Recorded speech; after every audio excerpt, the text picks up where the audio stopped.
साठी देवा तुझी चरण सेवा साधावया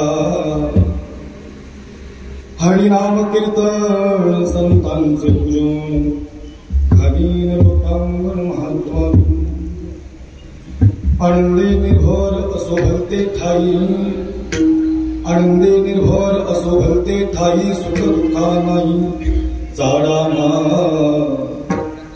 हरिनाम कीर्तन संतांचे पूजन घालीन लोकांगण महात्वानी आणि कसायास नकरी न धरियास आणि कसायास नकरी न धरियास होई उदास सर्व भावे हरिनाम कीर्तन संतांचे पूजन घालीन लोकांगण महात्वानी मोक्षम्मा घरी कामारी ते दासी मोक्षम्मा घरी कामारी ते दासी होय सांगोयसी तुकारामने हरिनाम कीर्तन संतांचे पूजन घालीन लोकांगण महात्वानी विठ्ठल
चरणावर ठेवली माथा साष्टांगात महायोग पीठे तटे भीमरथ्यम वरं पुंडरीकाय दातुं समागत्य तिष्ठन्तमानन्द कन्नम परब्रह्मलिंगं भजे पांडुरंग पांडुरंगाकारो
पांडुरंगा करो प्रथम नमन दुसरे चरण संतांची त्यांच्या कृपादाने कथेचा विस्तार बाबाजी सद्गुरु दास तुका वक्रतुंड महाकाय सूर्यकोटी समप्रभ निर्विघ्नं कुरु मे देव सर्वकार्येषु सर्वदा सर्वमंगले मांगल्ये शिवे सर्वार्थ साधिके शरण्ये त्र्यंबके गौरी नारायणी नमोस्तुते कैलासे राना अश्वचंद्रमौळी फणींद्र माथा मुकुटिधराणी कारुण्य सिंधू भव दुःखहारी तुझवीन शंभो मज पूर्णपारी जयांचे केली आसरण होय सकळ विद्येंचे अधिकरण हे जीवंतु श्री चरण श्री गुरूंचे ते नमस्कारोनी आता मस्तक हे पाया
घेईन मी जन्म याचसाठी देवा तुझी चरण सेवा साधावया हरिनाम कीर्तन संतांचे पूजन घालीन लोटांगण महात्वानी प्रस्तुत प्राप्त स्त्री प्राप्त प्रसंगी हरिकीर्तन रूपी सेवेकरिता सादर केलेला अभंग महान भगवत भक्त पंचमेध निर्माते विरागे संपन्न सदैव वैकुंठाला जाणारे तसेच हिंददय सम्राट छत्रपती शिवाजी महाराजांच्या स्मरण गुरु श्रीमंत श्री संत श्रेष्ठ जगद्गुरु तुकोबारायांचा खऱ्या अर्थाने जन्माला येण्याचं प्रयोजन सांगणारा अभंग आहे.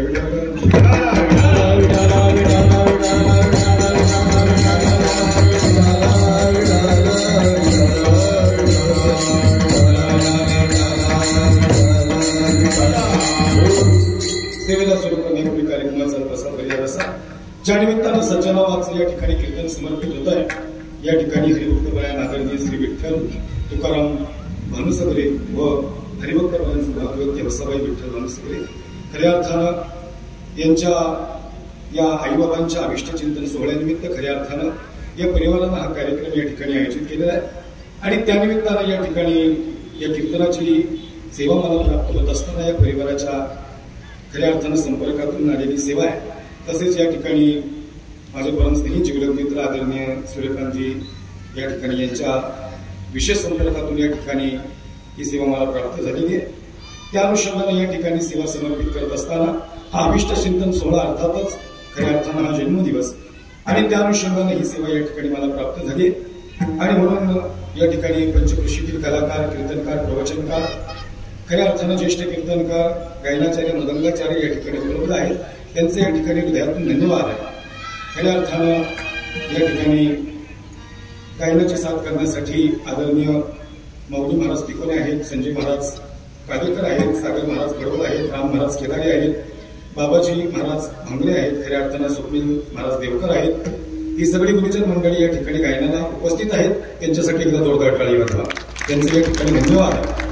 या कार्यक्रमाच्या अनुषंगानं मृदंगाचार्य हरिभक्तपरायण गणपत महाराज मिस्त्री या ठिकाणी आहेत, भगवान महाराज शिंदे आहेत, निवृत्ती महाराज मराठे आहेत, अमर महाराज हनुमत आणि किसन महाराज केदारी याही मृदंगाचार्यांसाठी एकदा जोरदार टाळी वाजवा. त्यांचे खऱ्या अर्थानं कीर्तनासाठी उपस्थित टाळकरी आहेत, त्यांचं हृदयातून धन्यवाद आहे. गणेश महाराज वादक आहेत, त्यांचं हृदयातून धन्यवाद आहे. या ठिकाणी परिसरातील सगळी मंडळी आहेत, हार्मोनियम वादक आहेत, त्यांचं हृदयातून धन्यवाद आहे. थोडासा इको कमी करा, मला असं वाटतं यांच्यापर्यंत आवाज क्लिअर जात नाही. काय ते काय होईल, आवाज भरपूर परत कीर्तन येतो. हॅलो राम, अजून थोडं ट्रबल आणि गेन द्या, थोडा गेन द्या. हॅलो राम राम राम हर विठ्ठल विठ्ठल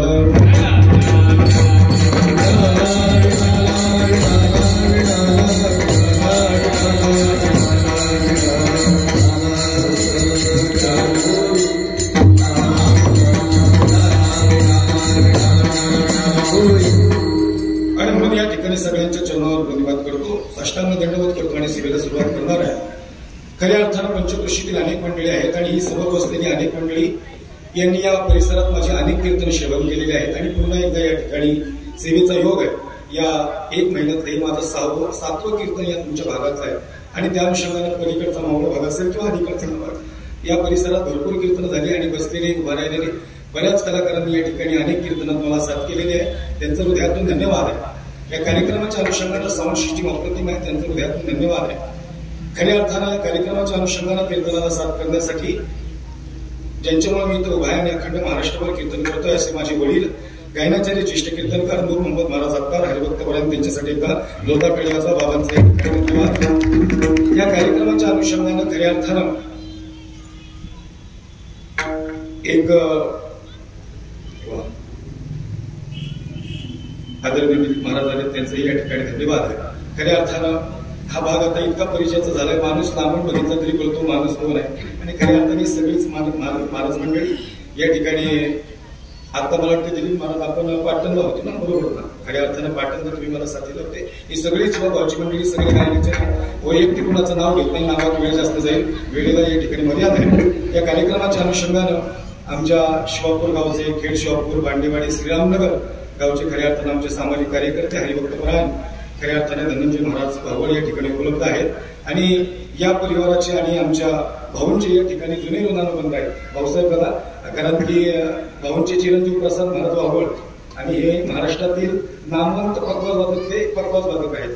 त्यांनी किमान 10 वर्ष आम्ही सोबत होतो आणि खऱ्या अर्थानं अगदी कमी वयात प्रसाद महाराजांनी खऱ्या अर्थानं काजळी भाऊंकडे शिक्षण घेत असताना लॉकडाऊन मध्ये तिकडे पकवाज वाजायला आणि अतिशय प्रतिकूल परिस्थितीतून, पण आता मला अभिमान वाटतो आमचा मित्र म्हणजे खऱ्या अर्थानं प्रसाद आमच्या बाबांना साथ केली, कीर्तनाला मला साथ केली. वय कमी आहे भाऊ, पण खऱ्या अर्थाने सगळे मृदंग वादक ही खूप मेहनत घेतात, गायक मेहनत घेतात आणि म्हणून आज ज्यांचा अभिष्ट चिंतन सोहळा आहे तेही मृदंगाचार्य आहेत आणि खऱ्या अर्थानं म्हणून यांची सेवा खूप मोठी आहे. हा अवगण मुद्दा म्हणून निवडलेला आहे. यांनी सेवा संपादित केली आहे खऱ्या अर्थानं परमार्थासाठी.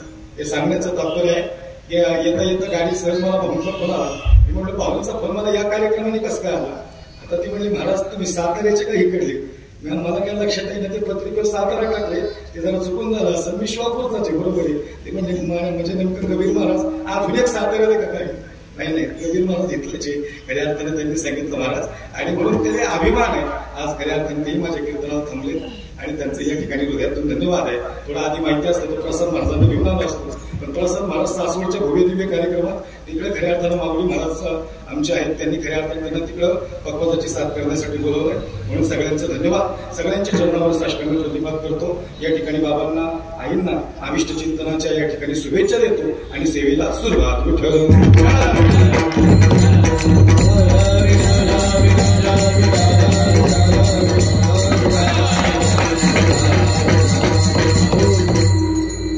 घेईन मी जन्म याचसाठी देवा तुझी चरण सेवा साधाव्या.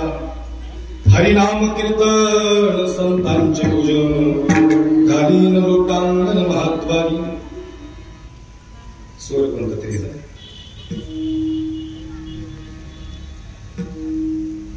सज्जनाव सेवेसाठी निवडलेला अभंग जगद्गुरु तुकोबारायांचा सरळ आणि सोपा समर्पक भूमिका सांगणारा अभंग आहे. या प्रस्तुत अभंगात जगद्गुरु तुकोबाराय सांगतात, देवा आम्ही जन्माला येऊ, पण जन्माला येण्याचं प्रयोजन अगदी सोपं आहे. खऱ्या अर्थानं तुकोबाराय सांगतात, आम्ही जन्माला येऊ, पण जन्माला कशासाठी येऊ देवा? तुझी चरण सेवा साधावया. खऱ्या अर्थानं पांडुरंग परमात्म्याची चरण सेवा साध्य करण्यासाठी आम्ही जन्माला येऊ. या ठिकाणी बाबांचा आणि आईचा जन्म हा सार्थकिका लागलाय, कारण की भगवंताची सेवा यांच्याकडून घडली. म्हणून मुद्दा एक, तुकोबाराय ज्या ज्या ठिकाणी जन्माचं प्रयोजन सांगितलं त्या त्या ठिकाणी परमार्थाची सेवा सांगितली.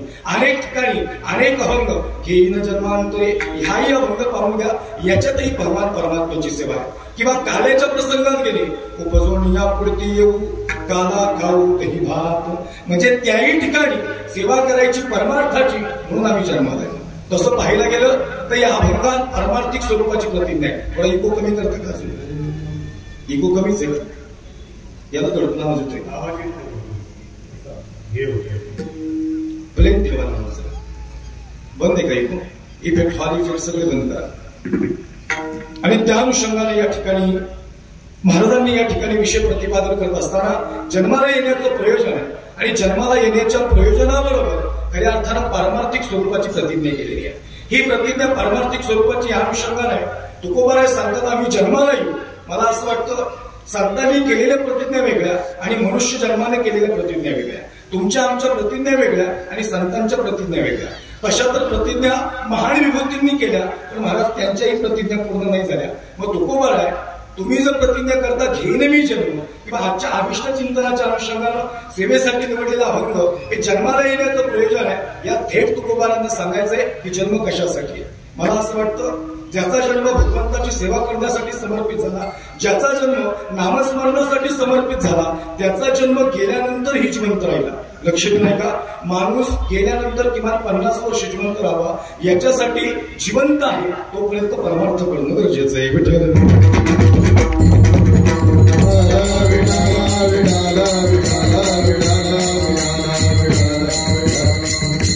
महाराज सांगतात मी जन्म याच्यासाठी देवा तुझी चरण सेवा साधावया. आता बाबांचं वय नाही म्हटलं तरी 80 पर्यंत असं 93 वय 93 वयापर्यंत या ठिकाणी परमार्थ केला. अहो मुद्दाम ना भगिनी म्हटलं बरं का घेईल जन्म. त्यांनी जन्म कशासाठी घेतला? परमार्थासाठी घेतला. आणि प्रत्येकाचाच 93 वर्षापर्यंत परमार्थ म्हणून सांगता येत नाही. आमच्या गाडी 60लाच थांबणार आहे कदाचित, इथपर्यंत जाऊ शकत नाही. 60 पुढे गेलं की आमचा बोनस आहे. खऱ्या अर्थानं 93 वयापर्यंत बाबांनी जावं. आणि परमार्थ कसं आहे सांगा? देह जावो अथवा राहो, देह जावो अथवा राहो, देह जावो अथवा राहो, पांडुरंग भाव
पांडुरंग देह जावो अथवा राहो, पांडुरंगी दृढ भाव. आणि म्हणून खऱ्या अर्थानं जगद्गुरु तुकोबार यांनी जी प्रतिज्ञा केली ती त्या संदर्भातली. मग तशा प्रतिज्ञा आपण पण केल्यात महाराज. पण सगळ्यांच्याच प्रतिज्ञा पूर्ण झाल्या का? आपणही प्रतिज्ञा केल्या. आपल्या प्रतिज्ञा शाळेत होत्या. लक्षात नाही का? आपल्या प्रतिज्ञेच्या आधी देवानी प्रतिज्ञा केली. श्रीकृष्ण भगवान परमात्म्याने प्रतिज्ञा केली न धनिशस्त्र हाती सांगेन 4 गोष्टी युक्तीच्या. पण पांडवांच्या रक्षणासाठी सुदर्शन चक्र हातात घ्यावं लागलं. देवाची प्रतिज्ञा पूर्ण नाही झाली. खऱ्या अर्थानं रावणासारख्यांनी प्रतिज्ञा केल्या आकाशाला शिडी लावीन, खरा समुद्र गोड करेल आणि सोन्याला सुगंध आणेल. पण सचला हो, रावणासारख्यांची प्रतिज्ञा पूर्ण नाही झाली. आणि भीष्मपणे केला खरा धनुर्धरा रक्षिणे. भीष्माचार्यांची प्रतिज्ञा पूर्ण नाही झाली, मग तुकोबा आहे आणि तुम्ही तर काही सामान्य यांच्या समोर तुम्ही कसं म्हणता की नवी जन्म? बरं, ह्या मोठ्याच्या जाऊ द्या. आपण मी प्रतिज्ञा केल्या, शेजारी महाराज आपण मी प्रतिज्ञा केल्या. आता हे विद्यार्थी तुम्हाऱ्यापैकी 2-3 मुलं बसतील, आपल्या प्रतिज्ञा शाळेत होत्या. भारत माझा, बोला सगळ्यांनी, भारत माझा, सारे भारतीय माझे आणि बांधाबा नावली आमची. आता मी फक्त इकडे बोलते, तुम्हीच सांगताय. म्हणजे आपणही प्रतिज्ञा केल्या, पण आपल्या तरी प्रतिज्ञा पूर्ण झाल्या का? मग तुकोबा आहे, अरे काय अनुषंगाने तुम्ही प्रतिज्ञा करता? महाराज सांगतायत माझ्या प्रतिज्ञेचा विषय भगवंत आहे. खऱ्या अर्थानं जे प्राज्ञ असतात सचेत हो ते आज्ञा करतात, जे सुज्ञ असतात ते प्रतिज्ञा करतात आणि आज्ञानंतर आवर्तन होते. त्यापैकी तुकोबा हे सुज्ञ आहे. सुज्ञ माऊली पण आहे. माऊलींनी प्रतिज्ञा केली 12व्या शतकात. अवघाची संसार सुखाचा घरी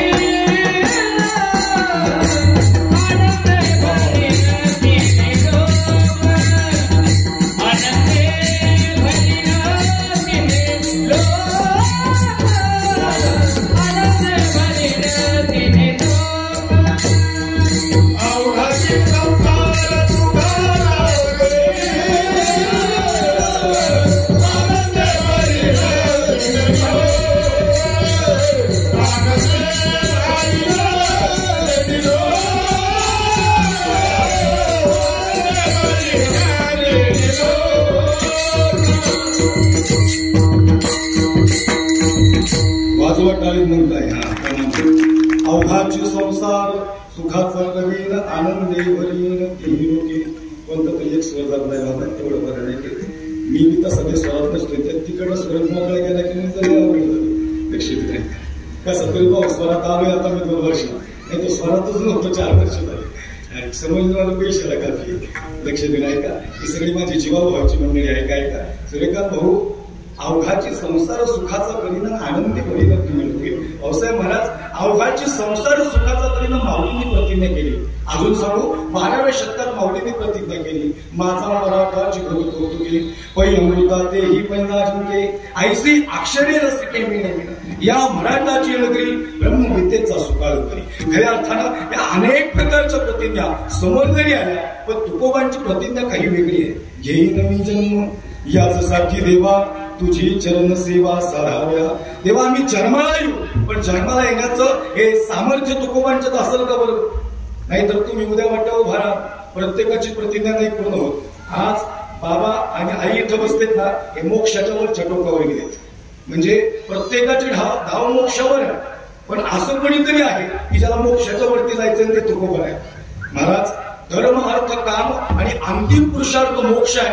मोक्षाच्या वरती असं कोणतं टोक आहे जे तुमच्यापर्यंत आम्ही मांडणार आहे. आपण सगळे भाग्यवान आहे, आपण मोक्षाच्या वरच्याच टोकावर आहे, पण खऱ्या अर्थानं तिथं आल्यानंतर तिथं स्थिर थांबणं हे खूप महत्वाचं आहे. आणि त्या अनुषंगानं तुकोबाने सांगतात तेव्हा आम्ही जन्माला येऊ. अजून एक सरळ मुद्दा सांगतो, जन्माला येण्याचं सामर्थ्य संतांच्यात आहे का?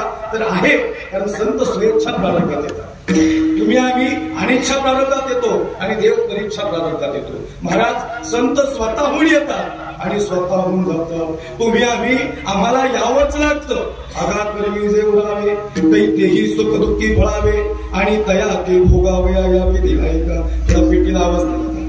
खऱ्या अर्थानं आमचं प्रारंभ शिल्लक आहे, आम्हाला यावंच लागतं.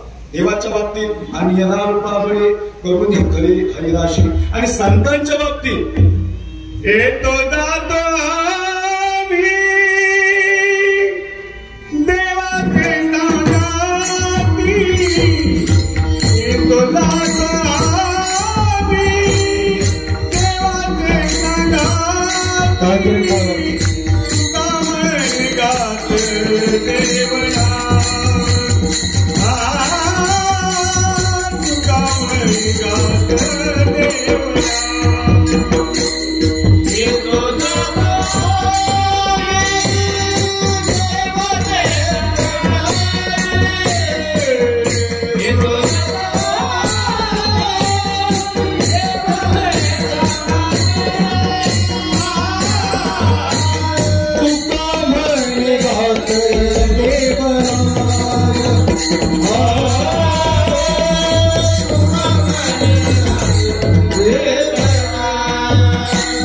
येतो जातो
येतो जातो आम्ही देवाच्या सांगा तुका म्हणे गात देवनाम. संत सांगतात हे जे जे झाले अवतार तुका त्यांचे गुरु. आणि म्हणून खऱ्या अर्थानं संतांचं जे प्रयोजन आहे जन्माला काय येऊ शकतात एकच वाक्य सांगतो लगेच पुढे जातो. पहिला म्हणजे लक्ष नाही का तुकोबारींची प्रतिज्ञा का पूर्ण होईल कारण माणसानं प्रतिज्ञा करू नये हे बरोबर आहे. ऐका ऐका प्रतिज्ञा काय घेईन मी जन्म याच साथी देवा दुसऱ्याचा बांध बळकावया. गेले का तरी आहे तिथेच सगळे जागे राहिले पाहिजे. घेईन मी जन्म याच साठी देवा तुझी चरण सेवा साधावया. का पूर्ण होईल माणसानं प्रतिज्ञा करू नये हे बरोबर आहे पण परमार्था संबंधीची केल्याशिवाय राहू नये हेही सत्य आहे. ज्या प्रतिज्ञेचा विषय स्वतः देव आहे तुका म्हणे घालू दयावरी भार वाहू हा संसार किंवा सर्व संकल्पाचा दाता नारायण. हा सर्व जो मनोरथ पूर्ण करतो तो सत्य संकल्पाचा दाता नारायण. जर आपली प्रतिज्ञा देवा संदर्भात असेल तर आपण प्रयत्नच करायचा नाही. आपली प्रतिज्ञा देव पूर्ण करतो लक्षात घ्या. म्हणून खऱ्या अर्थानं आपण जन्माला आल्यानंतर आपलं प्रयोजन हे परमार्थ संबंधात असावं. मग महाराज अभंगाचा शेवटचा प्रश्न पहिल्या चरणाच्या अनुषंगाने आम्ही तुम्हाला विचारतो. खऱ्या अर्थानं तुम्ही जन्माला येणार म्हणता पण हे सामर्थ्य आहे का. मी मगाशी प्रमाण सांगितलं ज्या कीर्तनात गाथेतली प्रमाण ज्ञानेश्वरीतली होवी आणि भगवद्गीतेतले श्लोक आहे नाम कीर्तन आहे लक्षात घ्या खऱ्या अर्थानं. आणि मग महाराज आमचा सहज प्रश्न होता की तुकोबारांचं हे सामर्थ्य आहे का. बसलेल्यांना मी विचारत खरंच तुकोबारांत तेवढे सामर्थ्यवान आहेत का. अवकश सामर्थ्यवान ते तर अभंगात म्हणतात मुखशुद्धी तुळशी तुका म्हणी मी दुर्बळ. सूर्यकांत भाऊ तुका दुर्बळ आहे का. आपण सगळे डोंगराच्या आजूबाजूचे इथे भंडारडोंगर जवळ आहे आपल्याला. तुका एवढा दुर्बळ आहे का की त्यांचं मंदिर पूर्ण नाही होणार. मंदिराचं कार्य हाती घेतलंय. मंदिर आता रामाचं मंदिर झालंय. आता खऱ्या अर्थानं आपल्याला विचारायचं की तू का राम. आता ज्यावेळेस मंदिर पूर्ण होईल त्यावेळेस खऱ्या अर्थानं आपल्या प्रश्नाचं उत्तर मिळेल. आणि म्हणून त्या अनुषंगानं बोलतो सामर्थ्यवान आहे तुकोबर आहे. खऱ्या अर्थानं आणून रेणूया ठोकरा तुका आकाशा एवढा तुकाराम तुकाराम.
खऱ्या अर्थानं आमचे भाऊ आणि बाबा आता आल्याच भेटी मारली दोघांनी एकमेकांना.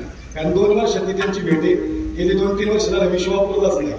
खऱ्या अर्थानं सांगायचं तात्पर्य काय 70 वर्षात बाबांचा आवाज अजूनही तसाच आहे.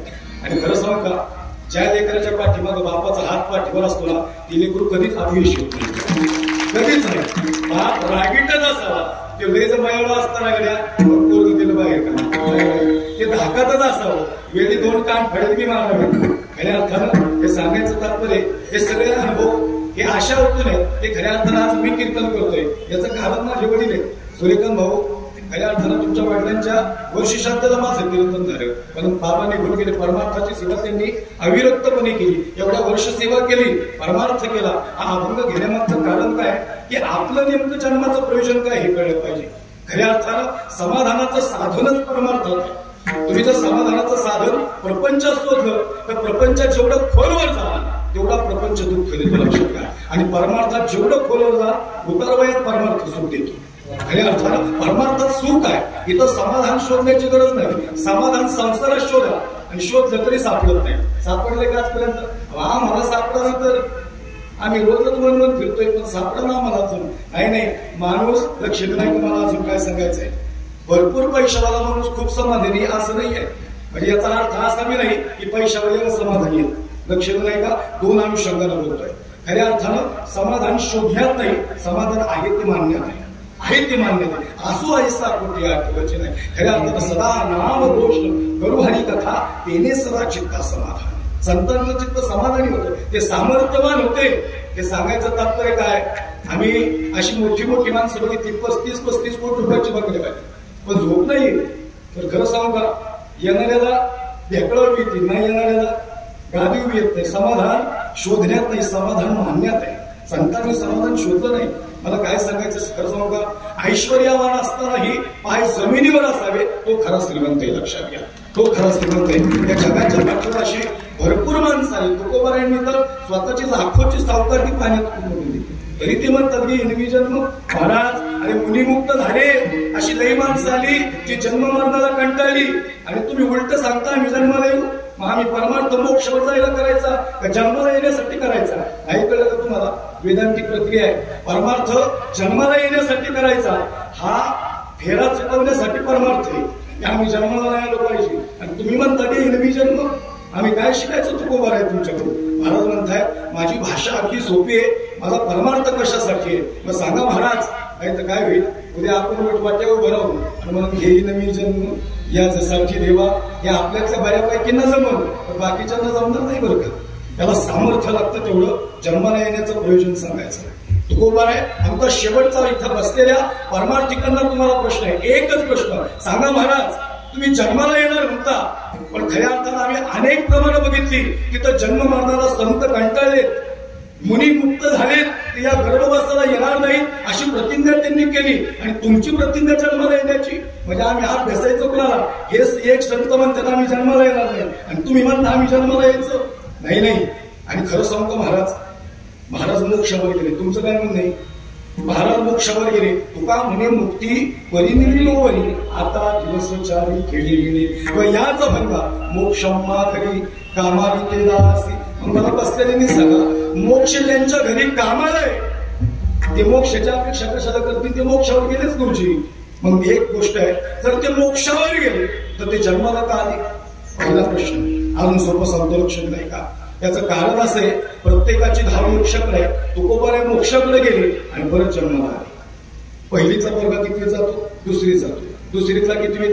तिसरी. सोपं सांगतो का? पाचवीतला परत पहिली ती महाराज. आज आत्ताच्या वातावरणात तर सांगा, ग्रामपंचायत सदस्य त्याला काय वाटतं? भाऊसाहेब सरपंच झालं पाहिजे. सरपंचाला काय वाटतं? बोला. सरपंचाला काय वाटतं? आता चेअरमन झालं पाहिजे. चेअरमनला काय वाटतं? आता गेल्या 3 वर्ष चेअरमन होतो साखर कारखान्याचा, आता काय झालं पाहिजे? आता आमदार झालं पाहिजे. आमदाराला काय वाटतं? आता लोकसभा निवडणूक घडवली पाहिजे. लढवली आता राहू द्या, 4 तारखेला कळत कसं काय गेली ते असते. आपल्याला काय नाही करायचं, आपण सगळ्याच पक्षाचे आहेत. आपल्याला काय करायचं घड्याळाचं, कमळाचं सगळ्यांच्याकडे सांगायचं, तिकडे सांगायचं. अजून सोपं सांगतो मला, ऐका तुम्ही ऐकताय. अजून एक सोपं वाक्य सांगतो. महाराज तुम्ही मोक्षावर गेले. हे खासदार असतो, खासदाराला वाटतं मी मंत्री झालो पाहिजे, मंत्र्याला वाटतं मी पंतप्रधान झालं पाहिजे आणि पंतप्रधानाला वाटतं मी राष्ट्रपती झालो पाहिजे, राष्ट्रपतीला वाटतं का मी परत सदस्य झालो पाहिजे. मग तुकोबार तुम्ही मोक्षावर गेले आणि खुशाल बोलून खाली येताय. अवा एवढं किचकट आमच्या प्रापंचिकाला सांगितलं आम्हाला कळणार नाही. महाराज सांगतायत मी मोक्षावर गेलोय हेही खरंय आणि मी जन्माला येणार आहे हेही खरंय. लक्ष नाही का? म्हणजे नाही कळलं का तुम्हाला? एकादशीच्या बेताला खिचडी बी खायला बसतो आणि परत पुढे आणि भाजी बी खायला बसतो. आज कसं काय तुम्हाला? म्हणजे मोक्षावर बी जाणार आणि जन्माला बी येणार. कारण मोक्षाचा नियम आहे. वेदांत सांगतो, वेदांतिक प्रक्रिया. महाराज मोक्षावर गेलेला माणूस जन्माला येऊ शकत नाही. का? कारण की वृत्तीचा लय होतो आणि जर वेदांतिक प्रक्रियेनुसार वृत्ती नष्ट झाली तर जन्माला येता येत नाही. मग महाराज अशी तुम्ही कोण आहेत की ज्यांचा वृत्ती संपल्यानंतर जन्माला येतील? महाराज सांगतायत मला हे मान्य आहे की वृत्तीचा लय झाल्यानंतर माणूस जन्माला येत नाही. पण मी काय केले, मी देवाकडे मागितले, देवा वृत्ती सहित मज लपवी, माझे मन चरणी ठेवी, मला वृत्ती सहित तुमच्याकडे ठेवा. देव सांगता तुका, अरे तुझी जर वृत्ती नष्ट नाही झाली तुला परत जन्माला जावं लागेल.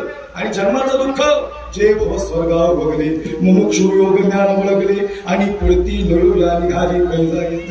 तुका आणि लय मोठ्यांनी पैजा मारल्या, ते जन्माला येणार नाहीत, आणि तू मोक्ष देऊन परत जन्माकडे जातो.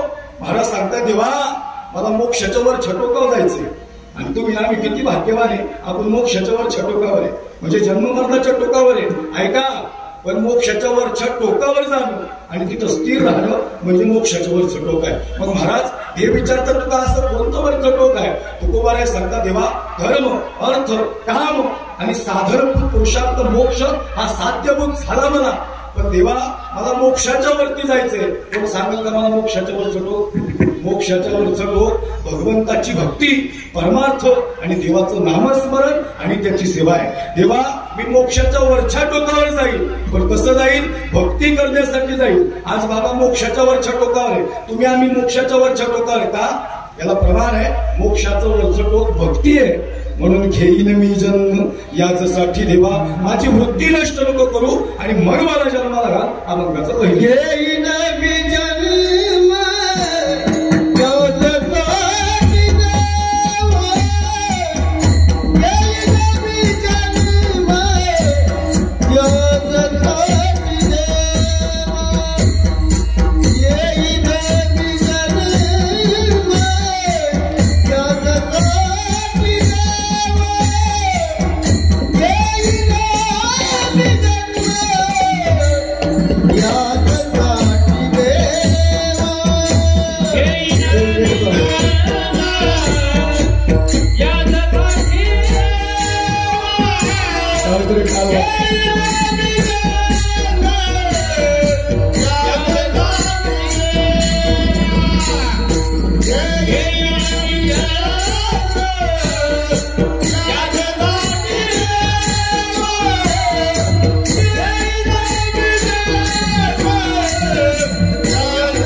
याच्यासाठी देवा तुझी चरण सेवा साधावया. देवा तुझी चरणाची सेवा साध्य करण्यासाठी आम्ही जन्माला. महाराज जन्माचं प्रयोजन समजलं, पण महाराज सांगतात आमची आवडीची सेवा आहे मग घेईन मी जन्म याचसाठी देवा तुझी चरण सेवा साधावया. थोडी आयोजकांची इच्छा आहे छत्रपती शिवाजीराजे आणि धर्मवीर शंभूराजे या दोन विषयांना थोडासा स्पर्श करावा.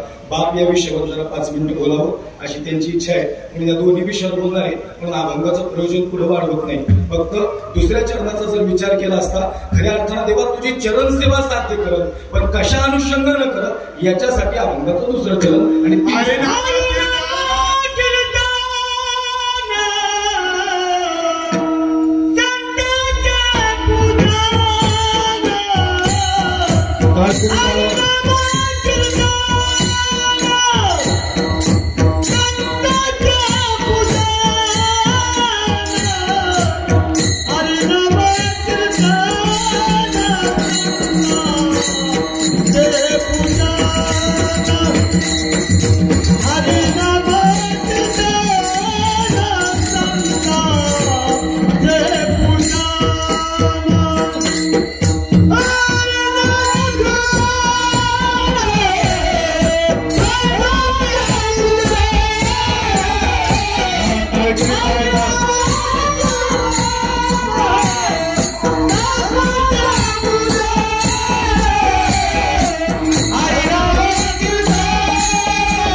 हरिनाम कीर्तन संतांचे पूजन घाली लोकांगण महात्वादी.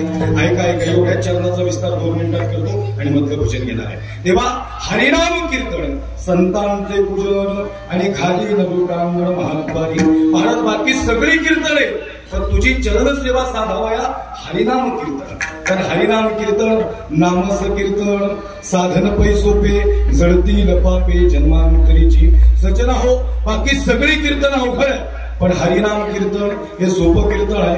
बाकीची कीर्तन तुझं सगुण म्हणू की निर्गुण रे अवघडे, तुझं दृश्य म्हणू की अदृश्य रे अवघडे, तुझं सूक्ष्म म्हणू की स्थूल रे अवघडे, तुझी पार नाही गुणा माझी अल्पमती नारायणा अवघडे. आणि महाराज काल्याचं कीर्तन अवघडे बसवतोय. तळवे तळहात तळहात टेक काला होईना तर काला होईल ते चेंडू गेला पेन गेला सोपं नाही ते कधी. सांग पिढ्या हरीचा चेंडू सांग पिढ्या हरीचा चेंडू पाण्यात गेला कसा सांगला पाण्यात गेला कसा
लक्ष दिलाय तुम्हाला काय सांगायचंय. आणि म्हणून हरिनाम कीर्तन हे सोपं कीर्तन आहे.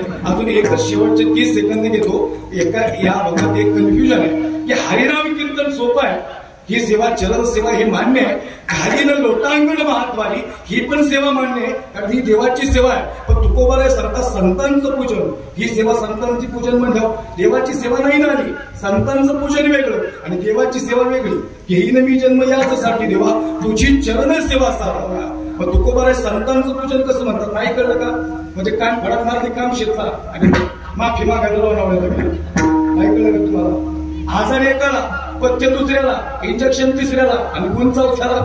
म्हणजे सेवा साधायची देवाची आणि पूजन करायचं संतांचं. तुकोबाराय समजलं नाही, पण खरं सांगू का संतांच्या पूजनाला एवढं महत्व आहे. महाराज सांगतायत हे जर तुम्ही घरात देवाची पूजा करत असाल आणि त्या क्षणी संत जर तुमच्या दारावर आले काय करायचं खऱ्या अर्थानं जो माझी पूजा करी सर्वता त्याने माझा हानीतले आला तो माझ्या खाता परवर्तला.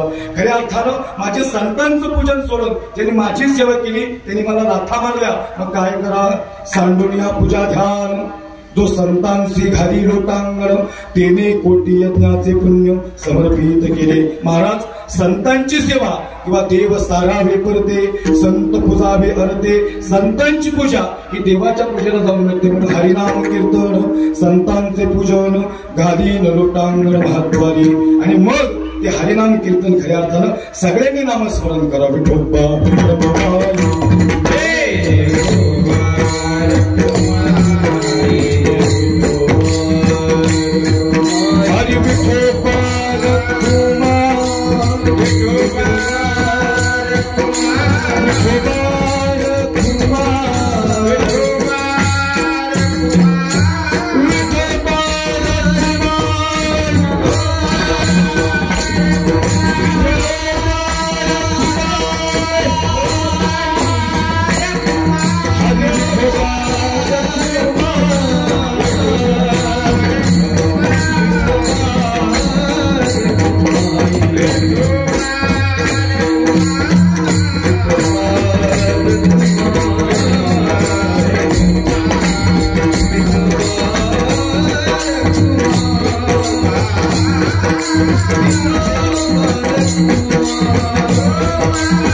घेईन मी जन्म याचसाठी देवा तुझी चरण सेवा साधावया.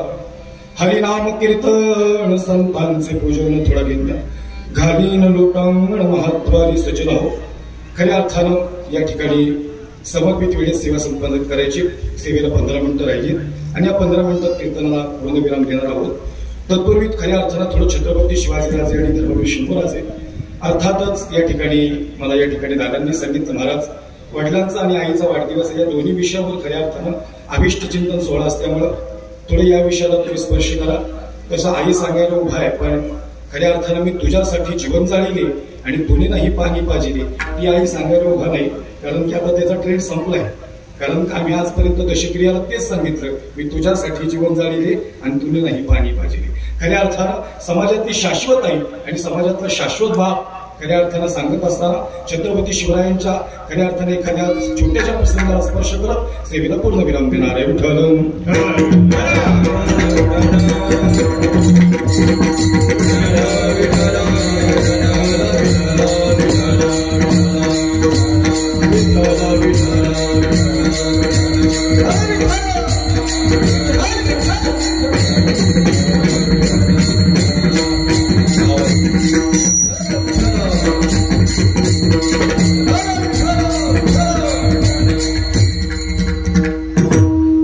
सज्जन हो, या अभिष्ट चिंतन सोहळ्याच्या अनुषंगानं खऱ्या अर्थानं या अभंगाचं प्रयोजन सांगितलं. अभंगाचा सरळ अर्थाचा एवढाच अर्थ आहे की आम्ही जन्माला आलो तर देवाची चरणसेवा साध्य करण्यासाठी आलो, आणि जर देवाच्या भगवंताच्या सेवेत जीवन व्यतीत झालं तो जिंदगी मिलना ये भाग्य की बात है, मृत्यु होना ये समय की बात है, लेकिन मृत्यु के बाद भी लोगों के दिल में जीवित रहना ये किए हुए कर्मों की बात है.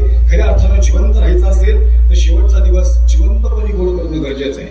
आणि म्हणून त्या अनुषंगानं या कार्यक्रमाच्या अनुषंगानं अनेक महाराष्ट्रच नाही तर 5 राज्य जाऊन छत्रपती शिवाजीराजे आणि धर्मवीर शंभूराजे सांगण्याचा योग येतो. सगळे उत्साहाने कौतुकपूर्वक माझ्या दाढीकडे बघतात. आता आलेले भाऊ तुम्हीच ओळखलं नसेल, दाढी बिडी घेण्याची वाटली, पण ही दाढी अफजल खानाची नाही, ही महाराजांच्या मावळ्याची दाढी, लक्षात घ्या. आणि खऱ्या अर्थानं छत्रपती शिवाजीराजांनी 18 पगड जाती 12 पगड रत्ना सोबत घेऊन हा महाराष्ट्र उभा केलाय. महाराष्ट्र पुणे आयऱ्या गैऱ्यांचा नाहीये, महाराष्ट्र खऱ्या अर्थानं कष्टकऱ्यांचा आहे, महाराष्ट्र शेतकऱ्यांचा आहे. महाराष्ट्राच्या वडीलधाऱ्या माणसांनी त्यांच्या बलिदानातून उभा केलाय. ये भूमी संतो की है, ये भूमी प्रभू रामचंद्र की है, ये भूमी हे खऱ्या अर्थानं विठ्ठलपंत आणि रुक्मिणी आईसाहेब यांच्या बलिदानाची भूमी आहे. ही माती संतांच्या पदस्पर्शाने पावन झालेली, तुकोबांच्या सामर्थ्याने पावन झालेली भूमी आहे. म्हणून हा महाराष्ट्र अवघा महाराष्ट्र उभा करत असताना अतोनात हाल झाले आणि मग महाराष्ट्र उभा राहिला. या अनुषंगानं वडिलांचा अभिष्ट चिंतन सोहळा या ठिकाणी या परिवारानं साजरा केला. आणि हे जीवन असं आहे की सज्जन हो, काय होतं माहिती का, आई आणि वडील सांगण्यातच कीर्तनकाराचा अर्थ पाहून तास निघून जातो. पण पारमार्थिक कीर्तन ऐकणारी माणसे म्हणजे हा भाग आहे. खऱ्या अर्थाने इथं चिंतनापेक्षा जर बाहेर गेला कीर्तनकार तर त्याला परत बोलवत नाही. खरे का खोटे, तेव्हा लई सासू सुनाच्या गप्पा सांगायला लागले की परत ते मावळत येत नसतोय. कारण या लोकांनी कीर्तनकार उघडून केलेली माणसे, ही समोर बसलेली माणसं इथंच 5-50 कीर्तनकार आहेत समोरच, सगळे बसलेले बऱ्यापैकी कीर्तनकार आहेत. माझ्या सगळेच ओळखीचे गुरुजी, पण सगळ्यांची नावं घ्यायला लागली की मग तेवढाच वेळ त्याच्यात जाईल. आणि या खऱ्याचं नाव राहिलं की ते रुसतं, मग ते असं होतं. ते महाराज वा एवढं जवळचं त्यांनी का नाही नाव घेतलं. हम नाम के प्रेमी नाही, हम हरिनाम के प्रेमी याद रखो. खऱ्या अर्थानं भगवंताच्या नामाचे आम्ही प्रिय आहोत. आणि म्हणून छत्रपती शिवाजीराजांनी हा महाराष्ट्र उभा करत असताना मायबापाची खऱ्या अर्थानं आईसाहेबांची सुवर्ण तुळा करावी, खऱ्या अर्थानं महासाहेबांना ते ऐश्वर द्यावं, बापावर प्रेम करावं. हे सगळं करत असताना हे छत्रपती शिवाजीराजांनी महासाहेब जिजाऊंचा वाढदिवस साजरा केला, अभिष्ट चिंतन केलं. हे सांगायचं तात्पर्य असं आहे.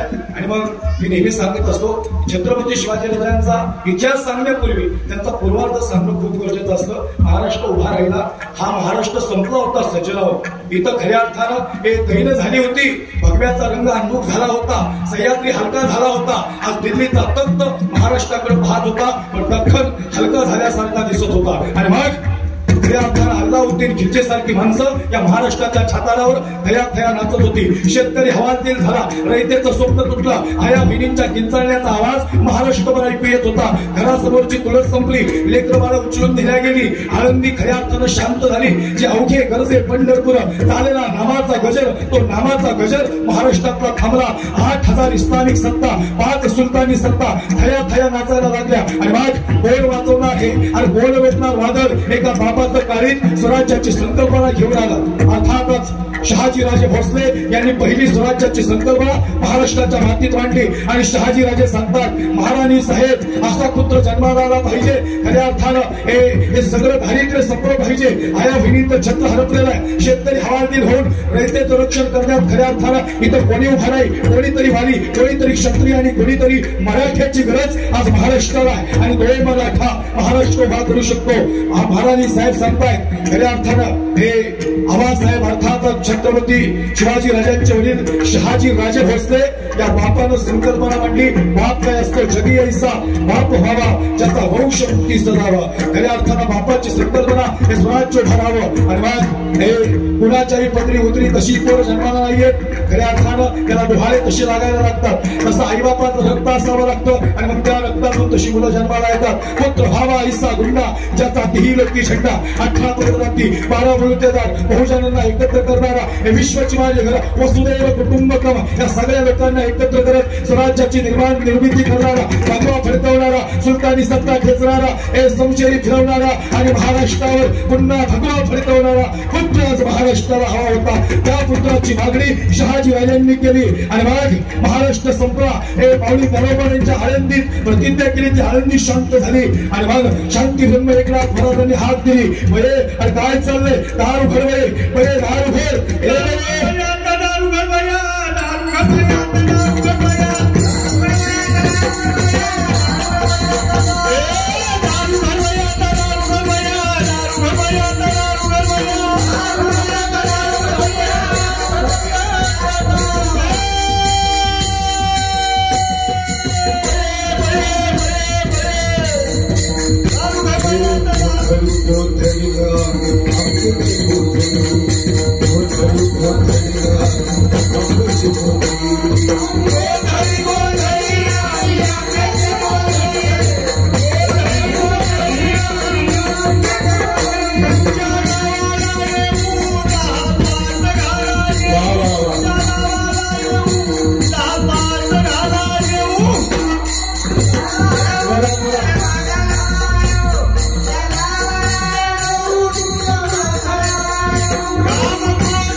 कोल्हापूरची आई तुळजाभवानी दारुगड, कोल्हापूरची महालक्ष्मी दारुगड, पंढरपूर निवासिनी दारुगड, मोरेश्वरा दारुगड आणि दारुगडनं धाराशिव जिल्ह्यामध्ये उस्मानाबाद नाही, धाराशिव, संभाजीनगर, औरंगाबाद नाही, अहमदनगर नाही, अहिल्यादेवी नगर, हैदराबाद नाही, भाग्यनगर, खऱ्या अर्थानं ये भूमी प्रभू रामचंद्र की है, ये भूमी हिंदू की है.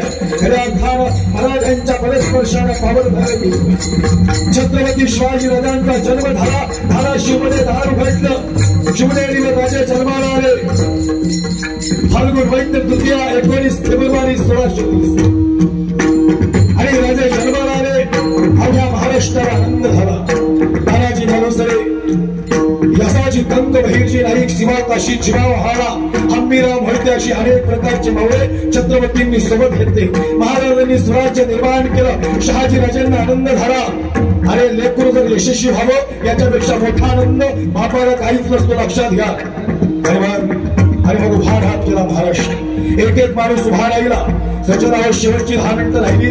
शेवटच्या 5-7 मिनिटात बहिरणी होणार आहे. त्या अनुषंगानं 10 मिनिटात या ठिकाणी सेवेला पूर्ण विराम देणार आहे. आणि मग उभा राहत होता महाराष्ट्र. कोढाणा किल्ला म्हणजे सिंहगडचे तानाजी मालुसरेंचं बलिदान. घोडखिंड दरवली बाजीप्रभू देशपांडेंनी.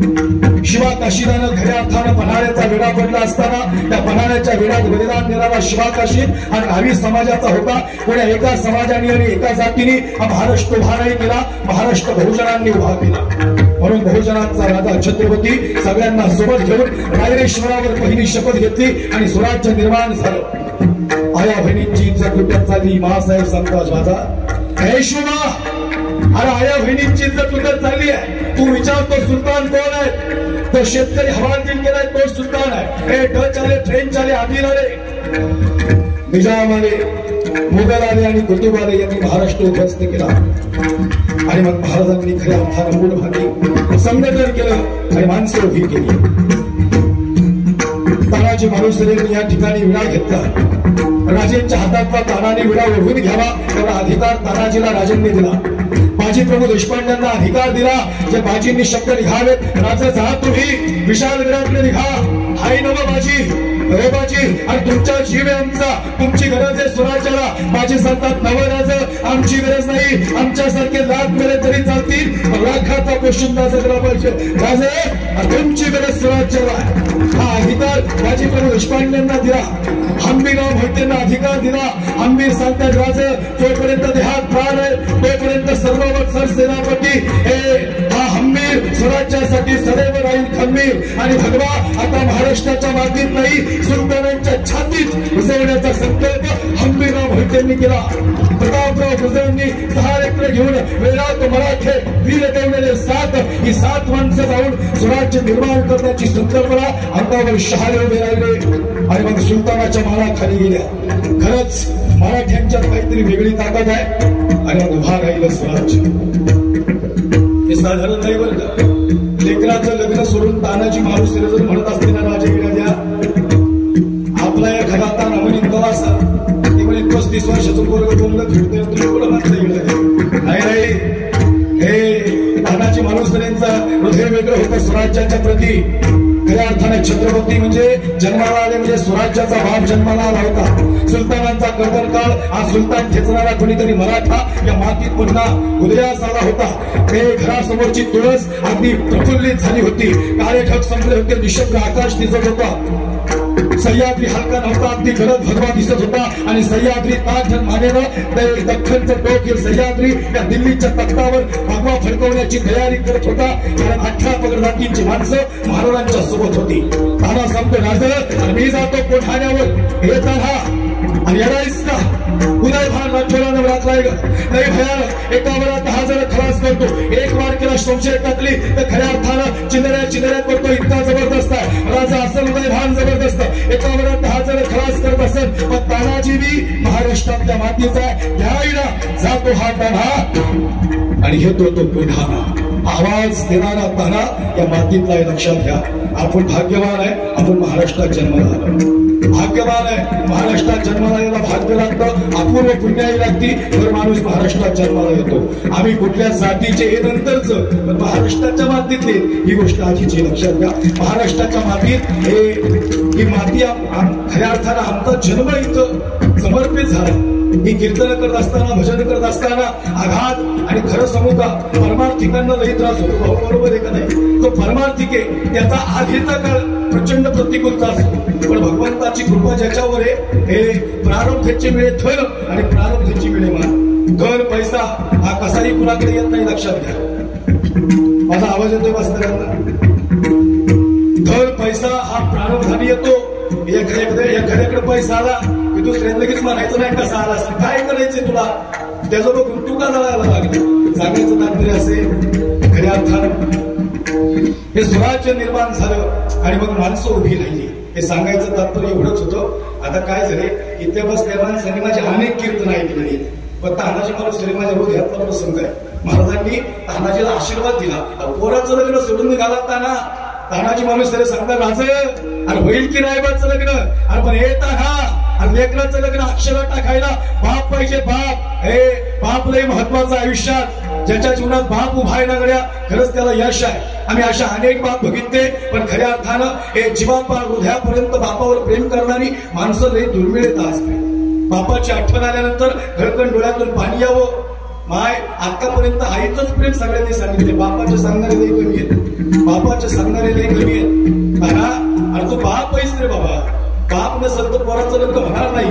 अक्षदा टाकायला बाप हवाय, अक्षदा टाकायला बाप हवाय. आणि म्हणून तानाजी मालुसरे सांगतात, राजा तुम्ही आहे की आम्ही जावं पुढाण्यावर आणि तुम्ही लग्नात वरबाप म्हणून निर्वावं, तुम्ही वरबाप म्हणून निर्वावं. राजा सांगतात, ताना आणि तुझी गरज आहे स्वराज्याला, आवाज कमी ठेवायचा एकदम, भेटी नका पाणी.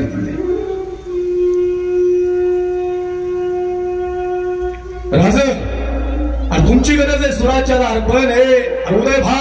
उदयभान शेलार मामानी नाही फडला, तानाजी मालुसरेंनी फडलाय. कारण ज्येष्ठ कोणीतरी लग्न घरी असावं म्हणून सूर्याजी मालुसरेंच्या सांगण्यावरून शेलार मामा घरी थांबले होते. म्युझिकचा आवाज कमी ठेवा, पिटीला सोड नका देऊ. आणि म्हणून त्या अनुषंगाने या ठिकाणी तानाजी मालुसरे सांगतात, राजा द्या इडा. राजा सांगतात, ताना आणि बाप पाहिजे रे बाबा घरात, बाप नसेल तर कसं होईल. आज बाबांचं 93 वय, जवळजवळ त्यांचं जीवन सफल झालंय. या वयात वाढदिवस बाबा म्हणजे त्यांच्या घरात आनंदाचं वातावरण आहे. ज्या घरातली माणसं बऱ्यापैकी चांगली जगलीत ना, त्या घरातली लेकरं चांगली लक्षात घ्या. कोणाच्याही चेहऱ्यावर असं स्टेज नाही येत घड्या, खऱ्या अर्थानं.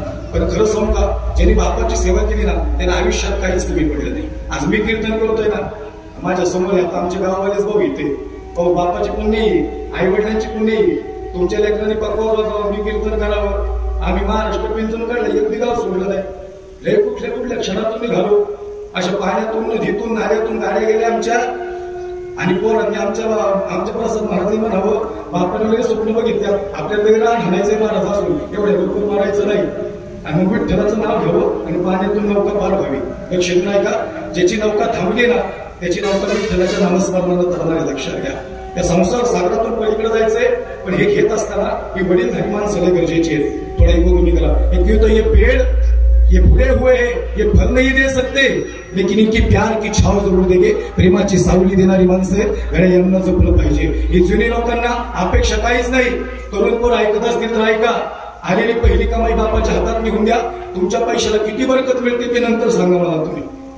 मी कीर्तन केल्यानंतर तुम्ही पाकिट नाही देता, पण नंतर डायरेक्ट ते तिकडे खिशात जातं. लक्ष नाही का, त्यामुळे डायरेक्ट मोकळी राहत नाही. ज्याच्या डोक्यावर आई बापाचा आशीर्वाद आहे त्याला काय कमी आहे जीवनाच्या पाठी. पण आई बाप कळले पाहिजे गड्या, आणि ते जिवंतपणे कळले पाहिजे बरं का. आज भाऊ तुम्ही एवढं मोठं पुण्य स्मरण केलं, तुम्ही रडत होते कीर्तनात, भर कीर्तनात. आमचं सूर्यकांत भाऊ रडत होते, बापाची आठवण दाखवून दिली. माझ्या बापानं गावागावात जाऊन परमार्थ केला. आणि एक दिवस सगळे जाणार बसलेले तुम्ही निवडून राहिलं का, मी इथं स्ट्रोक बसणार कसे मला माहिती नाही, जाणार नक्कीच. पण जायच्या आधी काहीतरी सोडून जावं की लोकांनी आपली आठवण काढावी. त्यांची जुनी माणसं का महत्वाची आहेत, कारण त्यांनी छपराच्या घरात दिवस काढले. छपराच्या घरात दिवस काढले. यांचे दिवस असे होते, वरतून गळत होतं, आम्हाला मांडीव घेतलं, थोडा म्युझिकचा आवाज कमी ठेवा, आम्हाला मांडीवर घेतलं. वरतून तरटी टाकली, माझं लेकरू भिजू नये पण या जुन्या लोकांनी लई प्रयत्न केले. पण खरं सांगू का, इथं बसलेल्या ज्यांच्या पोरांनी करून दाखवले ना, ते बाप आता मरायला मी तयारीत घड्या. त्यांना वाटते देवा अरे तू लई भारी केले माझ्या आयुष्यात, आता तू कधी जरी आलास आणि मला म्हणणार घेऊन चल तरी तुझ्या घरी यायला तयार आहे. ज्याचा परमार्थ यशस्वी होतो ना गड्या. पण काय झालं माहितीये का तरुणांनो, हे सगळी गोष्ट बघत असताना का बघावं, आता IPL संपली, IPL चालू आहे, विराट कोहलीने रन काढले, यांनी रन काढले, त्यांच्यासाठी आम्ही टाळ्या वाजवल्या. या स्टंप पासून त्या स्टंप पर्यंत पोहोचतात का नाही माणसं. पण मला सांगा, या बांधवणी त्या बांधव आपला बाप गेला, त्याचा श्वास बनवला नसेल का कधी, त्याला धडकीवर दिलं नसेल का. त्याच्यासाठी मी कुणाला तरी टाळ्या वाजवता आल्या पाहिजेत की माझा बाप ज्याने कष्ट करून हा प्रपंच उभा केलाय. अहो मी गॅरंटी देऊन सांगतो, ही तपस्यानी माणसं एवढी काही श्रीमंत थोडीच होती आधी, या आता लय प्रचंड लय पैशावाली आहेत. पण खरं सांगू का, जुने दिवस लय भयंकर होते. आता त्यांना बसताना कधी बैठकीला भाऊ असं आठवतं महाराज, ते गाड्या आमचं माथेरात असतं ते किती ऐश्वर्यात असतं गाड्या. माथेराला आम्ही काहीच कमी पडून दिलं नाही, पण आज देखील मला सगळे ऐश्वर्यात आहेत. कधी कधी आमच्या वडील आम्ही प्रवासात निघाल्यावर आमच्या आजोबाची आठवण होती, कधी कधी आम्हाला या सगळ्या गोष्टींची आठवण का होती. खऱ्या अर्थानं ही माणसं जुनी होती, पण ही माणसं प्रेम करणारी होती, निस्वार्थ प्रेम. त्यांनी काहीच नाही, ती रागीट बी नाही. तुम्हाला वाटतं बाबांचा वाढदिवस आहे, बाबांचं माझं बोलणं बी नाही, पण बाबा तशी बी लई रागीट असते. माणसं जुनी माणसं लई रागीट असतात. आमच्या बापाने आम्हाला कान फाडीत टाकली, नीट लाईन दुरीच उठली की गेला की गेला. बाकीच्या लाईनी तू भगण्यात तुला उभा नाही केला, तू परमार्थात आहे. गुरुजी तुम्ही पक्वा वाजवताना तर सगळ्यात जास्त आपल्या बापाला आहे. खरं सांगतो, तुमचे हात दुखत असते ना, तुम्हाला कळणार नाही, पण आई बापाला कळतं पक्वा वाजवल्या पोराला भूक लागते. हे जगाच्या पाठीवर कुणी नाही सांगू शकत. हे कीर्तन केल्यानंतर आता एवढं सांगतोय गड्या, मला काही नावायचं तो कीर्तन माझ्या बी आकड्यावर नाही लागले का तुम्ही. पण मला डोळे समोर तोच त्याला बाप येतोय ही माझी लय परिचयाची लोकच नाही, पण हे जीवन सगळ्यांचं असंच आहे.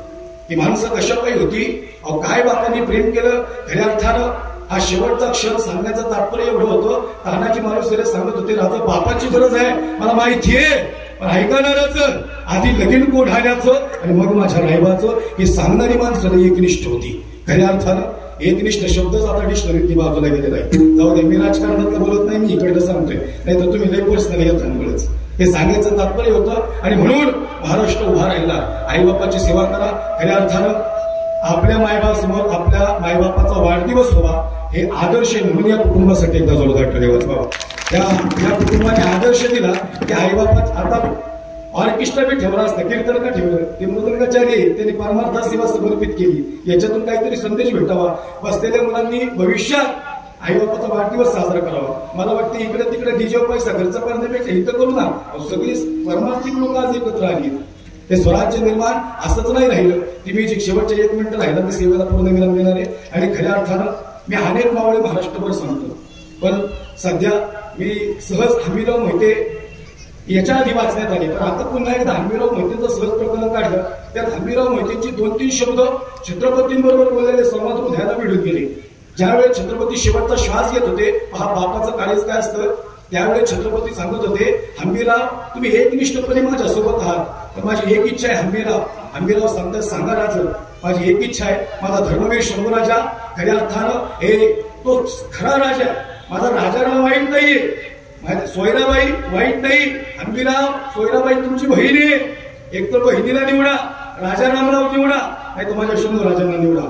दोन्हीला निवडलं तरी मी नाराज नव्हता. शेवटचा क्षण प्राण चालला होता. आणि त्यावेळेस हंबीराव सांगतात, राज नात्याच्या पुढे जर झुकलो तर स्वराज्य संपलं. नात्याला महत्व नाही दिलं हंबीराव मोहितेंनी, लक्ष दिलं का.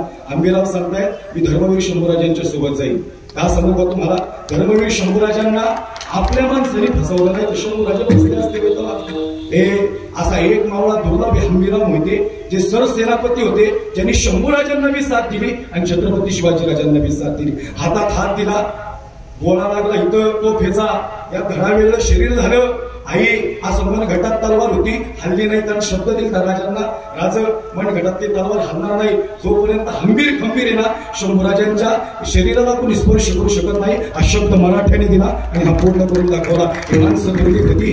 पण हे सांगितलं कशासाठी? हा शेवटचा शब्द सज्जन आहो. छत्रपती शिवाजीराजे बोलत होते ना, महाराजांचे डोळे भरून आले होते. महाराज सांगतायत माझ्या लेकरावर लक्ष ठेवा. आणि हा आठवण कधी आली माहिती का? शंभूराजे शेवटचा श्वास घेताना शंभूराजांना आठवण आली. कवी म्हणतो, राजे अरे कशा पाहिजे रडता तुम्ही? अरे तुम्ही रडताना असं चांगलं नाही दिसत कवी. आणि 20 फुटावणी साखरदंड टाकले तेव्हा पकडले गेलो. माझ्या आईने, महाराणी सईबाईंनी सांगितलं, पत्रिकेत असं लिहिलंय की याच्यासारखा रुद्र अवतार या जगाच्या पाठीवर जन्माला येणार नाही.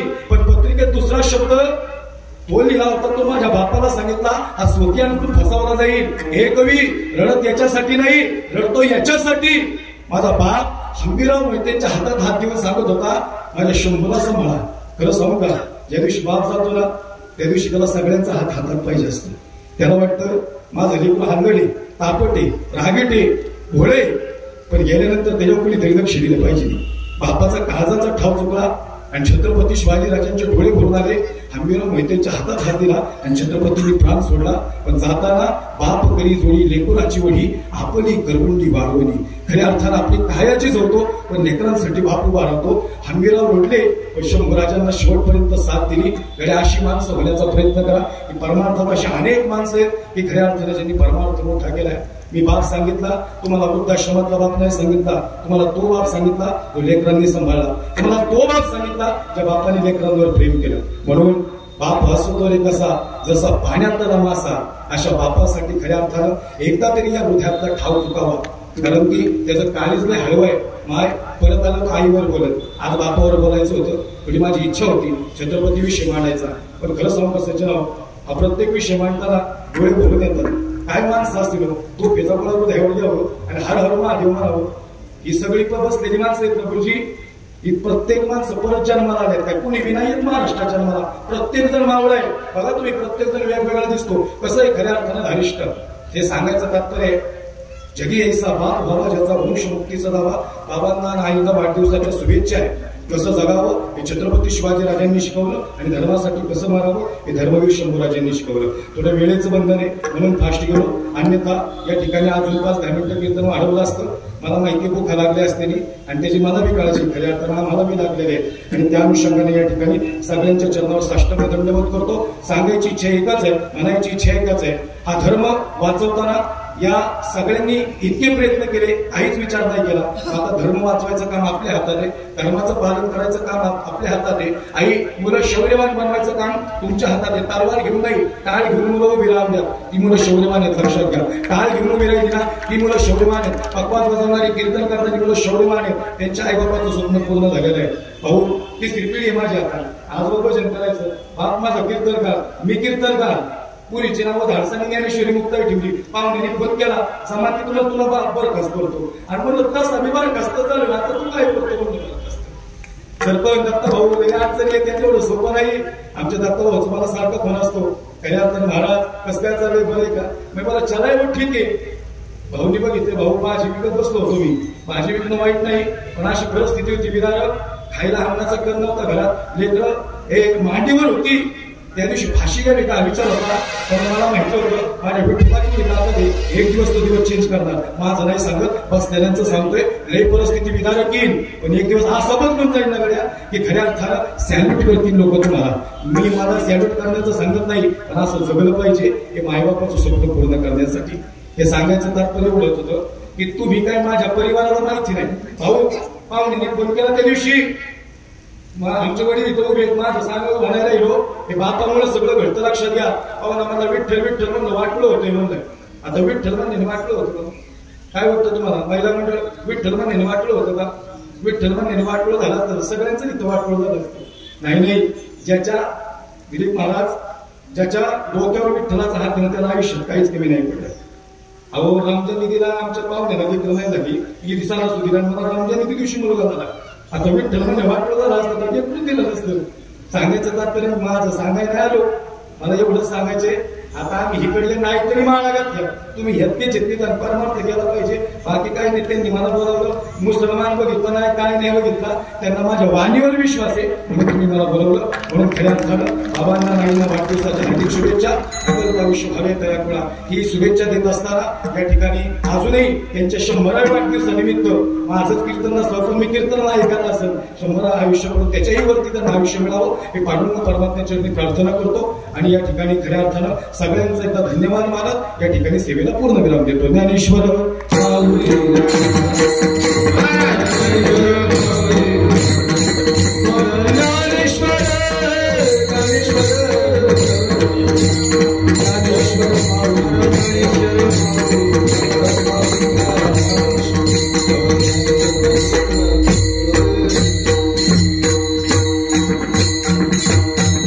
कीर्तन सेवेतील शेवटची भैरवी चाल आपल्या समोर आणि तुमच्यातील तालुक्यातील उत्कृष्ट गायक हरिभक्तीपरायण पुरणजी महाराज केदारी, तसेच त्यांना सत्संग तालुक्यातील ज्येष्ठ गायक संजय महाराज कालेकर आणि सोपान महाराज साठे इतर गायक मंडळी सत्संगत करतील.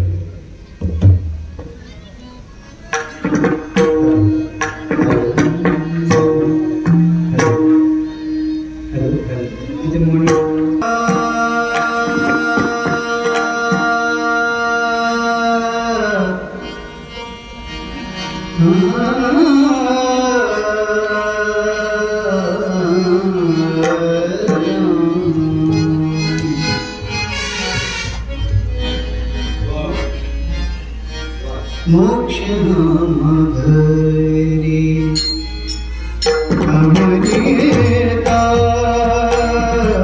मोक्ष घरी कमरेता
या दोन्ही लहान पत्ता वादकांना आमच्या आदरणीय हरिभक्त धनंजय भाऊ बाबळ यांच्याकडून 500 रुपये या ठिकाणी या दोन्ही वादकांसाठी जोरदार टाळी वाजवा. विठ्ठल जय जय